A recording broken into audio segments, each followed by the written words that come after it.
Well, for the last few weeks, we have been going through this series, Where He Leads, exploring what it means to be a disciple of Jesus, recognizing that being a disciple is being a student, that Jesus is our teacher, and He is teaching us. The Master who created life is teaching us what life is all about and how to go about living and the mindsets that we should have and how to pattern our lives. And we recognized in this series that it actually costs us quite a bit to be a follower of Jesus. That is to say that it is a path that leads us to have to let go of all the other possible paths and the things that go with those. And we let go of everything else in order to follow Jesus. And so it is a costly decision to make, but we also recognize that it is a great value to follow Jesus. That it is, even though it costs us everything, like the parable that Jesus told about the man who finds a treasure in a field and then sells everything that he has to purchase the field, that the kingdom of God is like that following Jesus, being one of His people is like that it is worth everything that we have and so much more. It is better to follow Him. And as we follow Him, He takes us to places that we wouldn't always expect to go. He takes us to places where we wouldn't have designed our lives to go on our own, but He leads us there. And He leads us among people that maybe society says we shouldn't be around, that something in us kind of wants in some ways to turn away because we want to preserve something else about ourselves. But Jesus leads us to connect and to be brothers and sisters. It's one of the beauties of the church, that it can bring people from all walks of life together under Christ to be united as brothers and sisters, as family in Him. And last week we talked about how it requires discipline to follow Jesus, that it is a discipline to choose time and time again to do the hard thing instead of the easy thing, to do what is right instead of what is wrong, to choose to prioritize the needs of other people, to act in love for other people rather than in love for ourselves alone. And it takes discipline to do those things, and it takes discipline to live in the rhythm of life that Jesus lived in when He was in this rhythm of putting all that He has out there into His ministry, but also taking time to rest and be refilled in the presence of the Father and to rely on Him. We are taught to rely on our God. And in all of this, in being a disciple, ultimately the goal is what we are doing, we are learning to be like Jesus. That's the ultimate goal, that we want to be an accurate reflection of what He is like. We want others around us to see His nature, His character represented in the way that we live our lives. Ultimately, that's what it means to be a follower, to be a disciple of Jesus. Last week, after the Super Bowl, there was I saw a surprising number of videos online of 49ers fans breaking their TVs. Did anybody see those videos? There's more. If it was just one, I'd be like, okay, that guy's crazy. But I saw at least 3 or 4 different videos of a Super Bowl party where 49ers fans, at the end of the game, one of them jumped up and began pounding the TV until it broke. And I just kept thinking, I hope that was your TV. Like I don't know, whatever. But I was also thinking, like, after they did that, like after the adrenaline of the moment wears off, like how do they feel about that decision? I mean, have you ever been in that moment of, like, in the aftermath of making a choice, you look back and you're like, man, I really shouldn't have done that. Like you just feel like embarrassed, like, why did I react that way? Why did I do that sort of thing? We have those sorts of momentary mistakes, and we think, I really shouldn't have done that. Maybe it's a word that you said or something that you did to hurt somebody's feelings or something like that, and you just immediately wish you could take it back. It's a feeling that I imagine we've all experienced. What's interesting is I don't know if Jesus ever experienced that particular feeling. When I think about how He went through life and living the perfect life, never having a moment where He recognized, I wish I didn't do that. or I should have done something different. But he sets the example in making the right choice every step of the way, no mistakes, setting that example of what a perfect life, no mistakes, looks like. A sinless life is what we see in him. That's what we want to pattern our lives after. There is no other example like him. No other example that sets that perfect example for us like him. And as we are shaped by him, as we are shaped more and more into that image, we discover actually more of who we are. We discover how God designed us to be, like when he drew the blueprint on your life, the good things that he had prepared in advance for you to do, as Paul says. We start to discover what those things are. We start to discover what God intends for us to be, and our lives find their God-given purpose in following him. We learn who we are. I'm going to revisit a passage that we've read a few times already, but then read some more of it. 1 Peter 2:9, you are a chosen race, a royal priesthood, a holy nation, a people for his own possession, that you may proclaim the excellencies of him who called you out of darkness into his marvelous light. Once you weren't a people, but now you're God's people. Once you hadn't received mercy, but now you have received mercy. And he says, he examines like the state you were in and how God brings you into something new. He makes you his treasured possession, and he gives you a purpose in your life.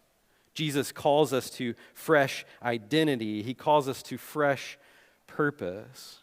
And as we become his treasured possession, his holy people, you may wonder, now that I'm one of his, now that I'm a follower of his and I'm saved, I'm gonna live with him for eternity. Why doesn't he just go ahead and take me home? Why can't it be like Enoch or Elijah and we just get swept up into heaven and that's just it? We can just enjoy his direct presence from now on. Why not do that, God? And the answer is that he has a purpose for us here for a while. He's going to bring us to him, but he has a purpose for us here for a while. We are still here because we have work to do by his power and in his name. And that's what being a follower of Jesus is about too. And so he goes on from here. He says, I urge you as sojourners and exiles. We sing the song, this world is not my home, I'm just a passing through. That's what it's talking about. You're sojourners and exiles in this place. You're citizens of another place, but while you're here, abstain from the passions of the flesh, the ways of this world that wage war against your soul. Here's the mission.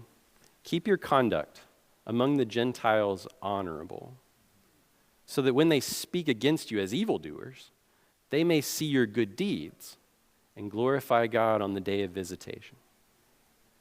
And so live such good lives, live lives that are conformed into the image of Christ, that are so reflective of who he is and his perfection, that even though they make false accusations against you, that ultimately the truth comes out and they see Christ in you.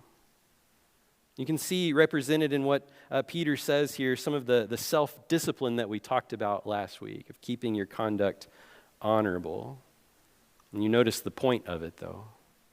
It's for those outsiders, as he says, those Gentiles to see the difference between the ways of the world and the ways of Jesus. To see the difference, and in the process, come to glorify God. And so really, this is what we're talking about today, is being set apart from the world. Jesus calls us to be distinct from the world around us, in order to join in his redemptive mission for the world. So we're distinct from the world to join his mission to redeem the world. You see, we are working for the sake of the world. Jesus came to a broken and dark world to bring healing and light, to restore the connections that were lost between humanity and their God, and to create the way for God to get what God wants, which is to be with his people. And our God is working through us to bring others to experience that. His invitation is to be trained by him. His invitation to us is to be trained by him, to be conformed to his image so that we work alongside him, to bring hope of life to the world. This is the invitation. This is what it means to be a follower of Jesus, is to join him in his mission, to care about what he cares about, and to pursue what he pursues. To go back once again to when Jesus called his first followers there in Matthew chapter 4. While walking by the Sea of Galilee, Jesus saw two brothers, Simon and Andrew, his brother, casting a net into the sea. They were fishermen. And notice what Jesus says to them. He said to them, "Follow me, and I will make you fishers of men." Immediately they left their nets and followed him. We've talked about the way that they immediately left their nets and why they'd be so eager to follow him. This moment of being chosen by a rabbi when they had likely been rejected or not qualified to even apply to be disciples of other rabbis. They weren't good enough. And this one comes and finds them and says, "I'm going to make you my followers." But he gives them a purpose. He tells them they'll become fishers of men. Fishers of men. I wonder if they knew what that meant. I wonder how much they understood what he was telling them they were going to do. And yet, however much they understood, just a few years later, Peter, one of those fishermen that he said it to, Peter would stand up and preach. He would proclaim the gospel of Jesus, and after the words that he spoke, 3,000 people would be baptized and added to the church. And it would just continue to explode from there. He made them into fishers of men for sure. Now, the call is something similar to you and me. You might not do exactly what Peter did. You might not stand up and preach to a bunch of people and have thousands of people respond to baptism. You may not do exactly that. But your life contributes, as you follow Jesus, your life and your particular gifts and all the things that God is doing through you contributes to the very same purpose: to be fishers of men, to bring others into, to draw others to Jesus. Our tendency in life is to try to not cause too many waves. Right? Our tendency is to want to blend in. And a lot of times that's practical and makes sense. You know, yesterday I had a meeting to go to about the Collinsville Youth Baseball League, because Sam's joining a team this year. And so when I went yesterday morning, I was thinking about what to wear, and of course, to a baseball meeting, I put on my baseball hat, and I wore my Texas Rangers sweatshirt, you know, because I'm with baseball people. I want to blend in with the group, right? That makes some good sense. But we can apply that to all sorts of things in our life. That's just our natural tendency. We don't want to be noticed too much. But the truth is that as followers of Jesus, if we're going to be fishers of men, the fishers are different from the fish. Right? Our lives should be noticeably different from the world around us. Our decision-making process shouldn't be the same as the world.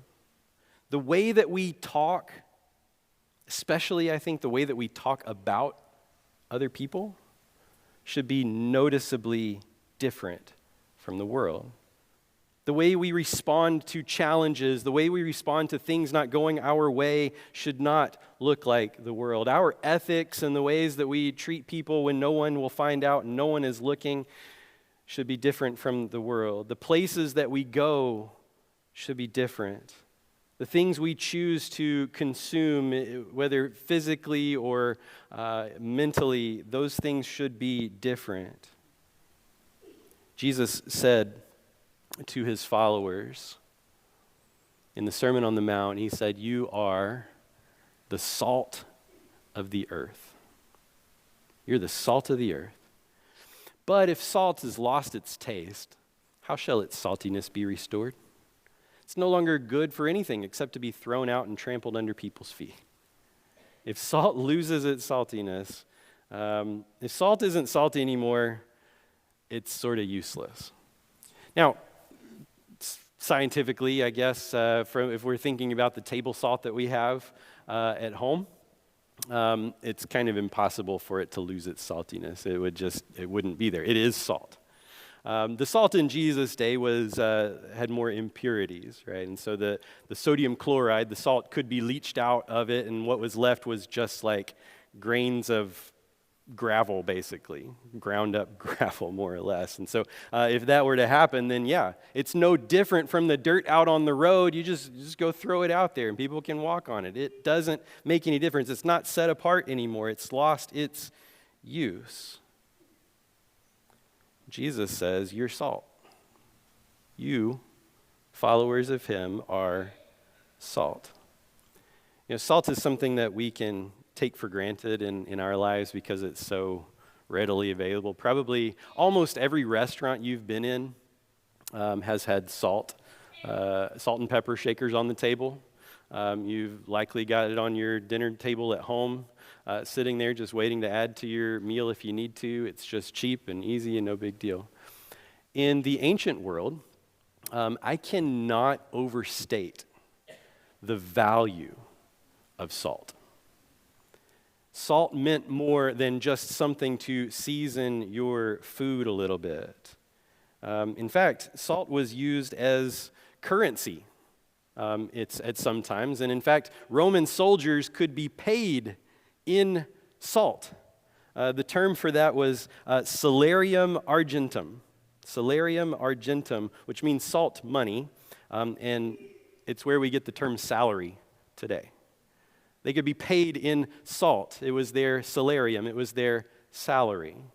And in fact, it's where the phrase comes from. If you heard somebody is not worth their salt, it means they're not worth what they're being paid, right? That's where the phrase comes from. And so it was of great value. And so there were trade routes that were dedicated to the transportation of salt. And there was the Via Salaria in Rome.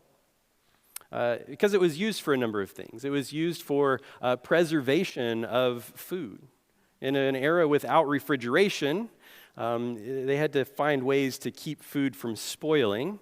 And so salt, packing things in salt was one of those things. And I imagine that those fishermen were well acquainted with packing their catch in some salt in order to take it to be traded. And so they know the value of preservation in salt to keep out contamination. Similarly, it could be used as kind of a medicine for antiseptic. It could be used to kind of clean wounds, which I imagine felt really good. It could be used as a remedy for various ailments. It was an antiseptic, and so it could be used that way. And as a result of these things, it was part of a military strategy at times to capture areas where the salt mine was, because then you could control a lot of things because of its value. And so we recognize all of the importance surrounding the salt. And Jesus' followers would hear this knowing that he says, "You are that in this world."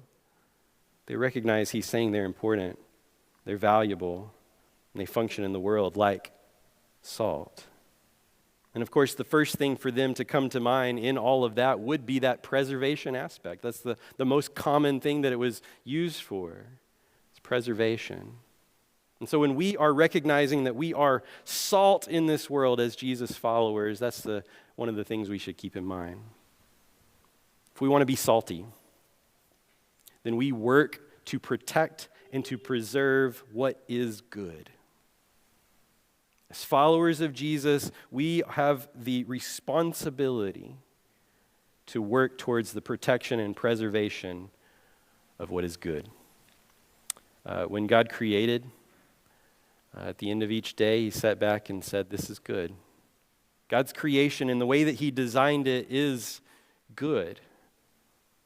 He designed it to function in perfect harmony, something we call shalom. And of course, as sin entered the picture, that shalom, that harmony was broken. But even in this world's broken state, we can still see the magnificence of God's design coming through it. We can get a sense of goodness and morality that is out there in the world that tugs on people's hearts and calls them, whether they listen to it or not, but it points them to what is right. There is a sense of that out there. Our calling as Jesus followers is to recognize those things, the things that speak of God, that proclaim His goodness, that is out there in His creation and in people that He created, that's echoes of the way He made it to be. Call it out. Preserve it.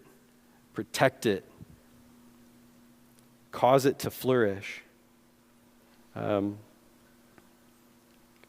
want to protect it from corruption. And really, when I say all of that, me as a parent of two young children, raising kids is the first thing that comes to mind. I want to protect them. I want to preserve their goodness. Preserve that innocence that is in them, that God has given them. The world is going to seek to corrupt them as it has sought to corrupt all of us.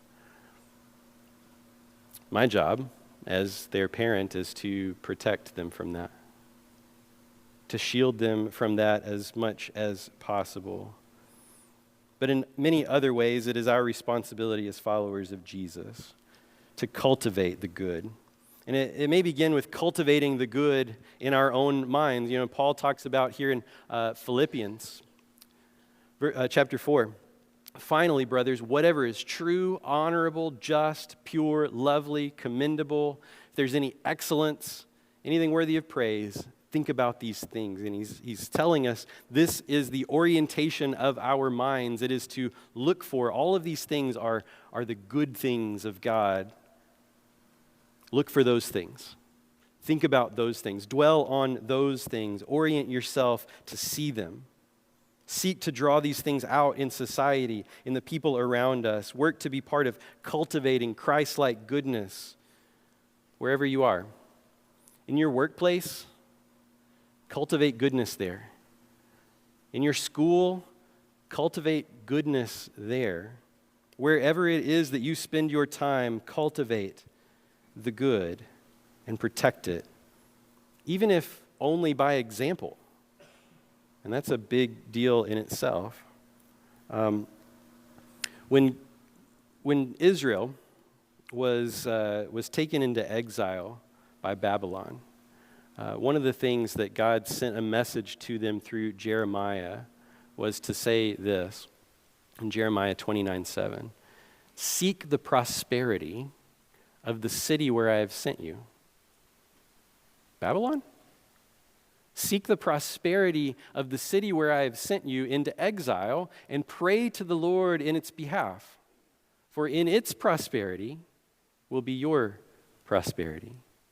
You see, he's calling them, even when they're thrown into the very pagan and wicked world of Babylon, work towards the good there. Bring about the God goodness around you. Work toward its prosperity. That's what he means. And really what we're saying here in this part is we're saying the classic Christian phrase to be in the world, but not of the world. You may have heard that before. We are called to be in the world, but not of the world, and both sides of that is necessary. We want to be in the world. If we're not in the world, then we're just salt that's still in the container. Right, and it's not doing anybody any good in the container, right? In this room, we're in the salt shaker, right? We gotta get it out there. So we gotta be in the world, but not of the world. Of the world would be we've lost the saltiness. We've been sprinkled out there, and then the saltiness has been leached out. So we work to preserve.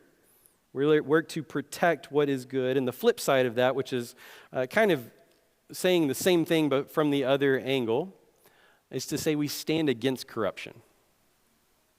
We work towards the good and we stand against corruption that threatens to destroy what is good. We stand in the gap to block that. It's so important that when we do this, when we talk about standing against corruption, it's so important that this comes from a position of love rather than pride. It comes from a position of wanting the God goodness to flourish around us and to stop the evil from contaminating, not from being puffed up that I want to be right about everything I say.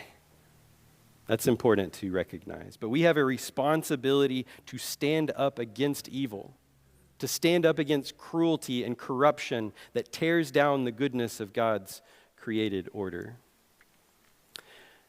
Have you ever put salt on a slug? I'm not endorsing that. I think it's a terribly cruel thing to do. But I have done it before when I was a kid, and I felt awful about it. But because it's an absolute horror show. If you've ever done this, you put some salt on a slug, and the thing just basically just explodes itself, right? The insides just come to the outside, and it's an awful thing. Why do I bring that up? Because when we talk about salt being used as an antiseptic, that's why they used it as an antiseptic, because it did that to microbes too.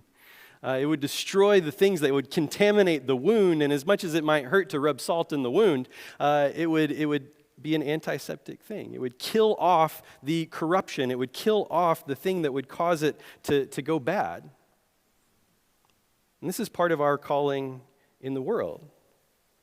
And so Paul says in Ephesians 5:11, take no part in the unfruitful works of darkness.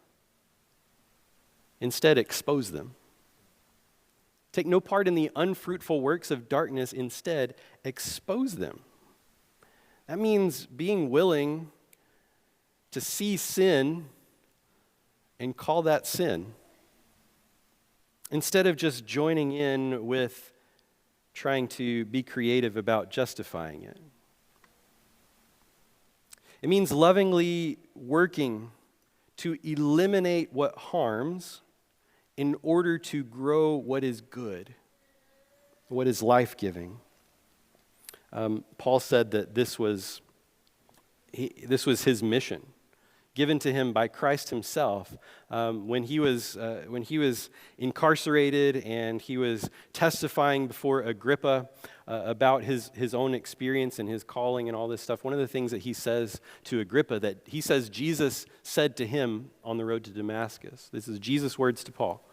He says, I am sending you to the Gentiles to open their eyes, to turn them from darkness to light, from the power of Satan to God, so that they may receive forgiveness of sins and a place among those who are sanctified by faith in me. That was Paul's mission, given to him by Jesus himself. To go to those Gentiles and point out the darkness and draw them into the light. The truth is, if you had a disease, a cancer that was attacking your body, you would not want your doctor to defend the cancer and say, you really should just give it a break. It's just the way that it is. You want them to destroy it, to save the healthy cells. That's sin in this world. That's sin in this world. That's why we stand against corruption, because we love the people. We desire the best for them. It is God working through his people to deliver treatment to the world. And so that's the two sides of the main use of salt in the ancient world. To preserve the good, to eliminate the corruption. Those are the main uses in the ancient world. But there's another benefit from that, which actually is our probably main use. As you preserved your fish or whatever with the salt, it would actually make it taste better because it would, unspoiled food tastes better than spoiled food, right? But also the saltiness would get into the meat and it would taste better that way. And that's generally how we use salt. It brings out the flavor, doesn't it? It brings out the flavor. It makes food, who's with me on this? It makes food one of the most enjoyable experiences in life, right? I mean, if you're like me, a lot of times we plan vacations like around where are we going to eat, right? That's one of the exciting things about life. I've had vacations basically ruined because we didn't find a good meal, although everything else was great. And so that's part of our mission as well. We protect, we preserve what is good, we stand against the corruption, and we bring the good flavor. We infuse the world with the joy of life in God's kingdom. We are here. God has sprinkled the salt of his people into this world to bring out the goodness, to infuse the world with the joy of life in God's kingdom. We talked about it at Christmas because joy is one of the themes of Advent. But we should be, as followers of Jesus, we should be the most joyful people on earth. Joy should flow from us. We should rejoice always because we are those who are actually living and growing in the satisfaction of what life was made for. That's who we are. Paul describes this nature of life in Christ in a number of places, but he describes to the Galatians the ways that we live is like fruit of the Spirit. As the Spirit is present within us, it grows fruit out of us. And among those, the fruit that he describes there, he says the fruit of the Spirit is love, joy, peace, patience, kindness, goodness, faithfulness, gentleness, self-control. And against such things there is no law. He says all of these things, these are, you just sort of bundle them all together and as things to rejoice about. But joy is specifically mentioned in there. It's part of what it means to be a follower. It's part of what it means to be filled with the Spirit. We are meant to have joy in this life that cannot be stolen by any temporary circumstance in this world. Have you ever been around somebody who just seemingly has this unshakable joy about them? Who, whenever they're around, like you always want to invite them to the party because they sort of bring everybody up. Have you ever been around people like that? It is contagious, the kind of joy that they have. Maybe you've experienced contagious laughter. It's kind of a similar kind of concept is when somebody has a good laugh, it just sort of catches on and spreads through people. I think that's representative of the way that our hearts are tuned to the experience of joy. We want it. We're searching for it. And God has given it to us to share with the world. Look at what happens here in Acts chapter 8. Philip went down to the city of Samaria and proclaimed to them the Christ. The crowds with one accord paid attention to what was being said by Philip, and when they heard him and saw signs that he did, for unclean spirits crying out with a loud voice came out of many who had them, and many who were paralyzed or lame were healed. Look how it ends. So there was much joy in that city. So Philip brings the gospel into this place, and it has its effect on people, and it says that much joy was in that city. I so want that to be said of our city. To be said of our city that there is much joy in this place because of the impact of the church and the gospel and the joy that they bring of the salt being salty in this world.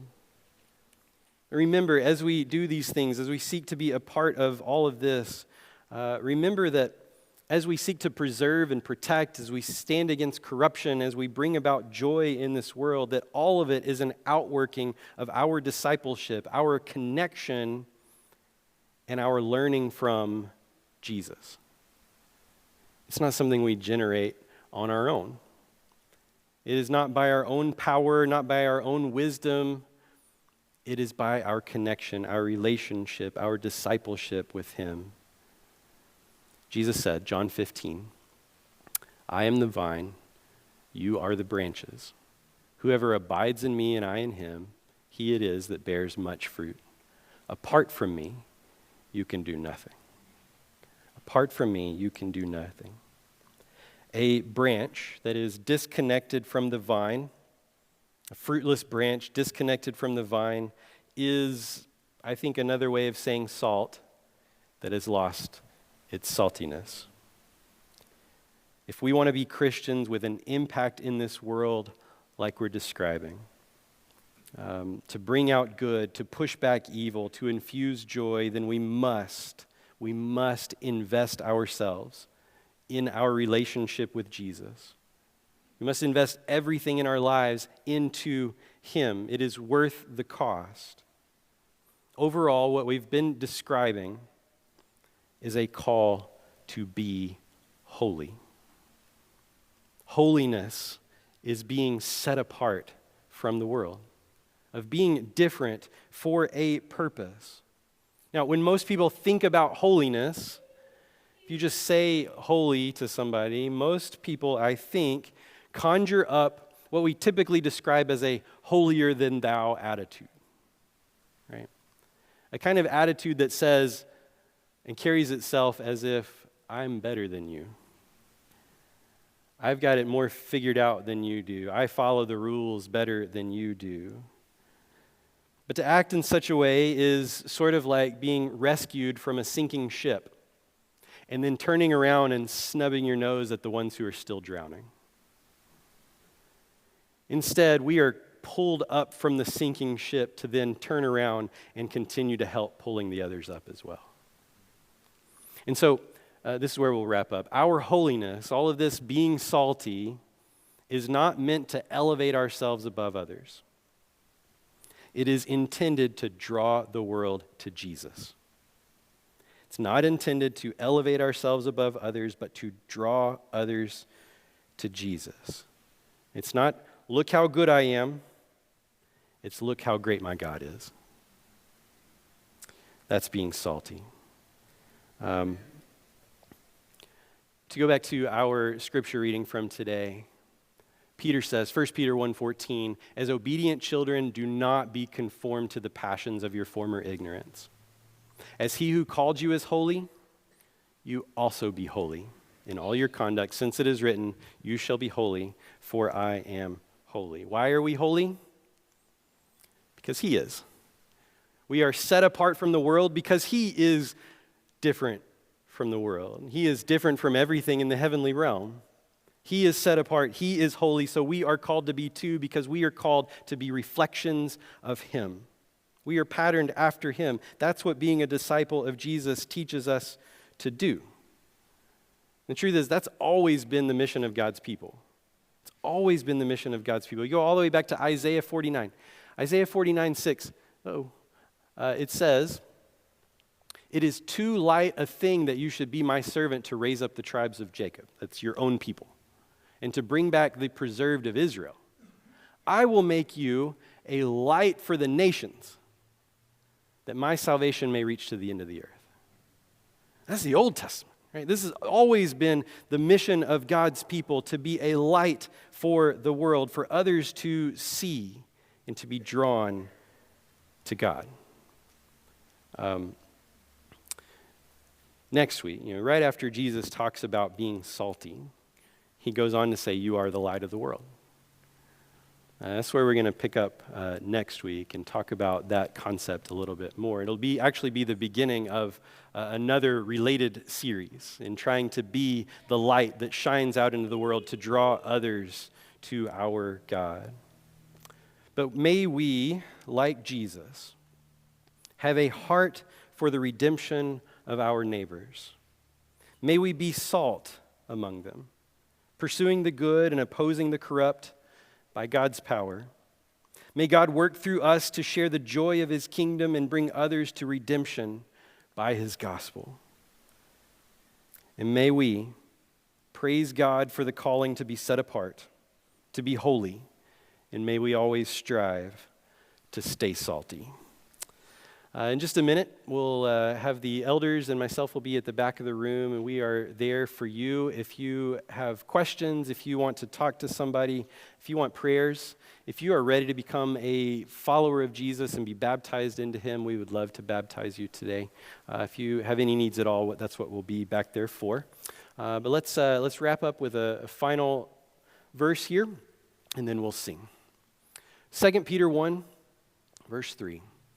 His divine power has granted to us all things that pertain to life and godliness through the knowledge of him who has called us to his own glory and excellence, by which he has granted to us his very precious and very great promises, so that through them you may become partakers of the divine nature, having escaped from the corruption that is in the world because of sinful desire. This is who we are. This is who we are called to be, to show the world something better. If we can help you this morning, please reach out as we stand and sing.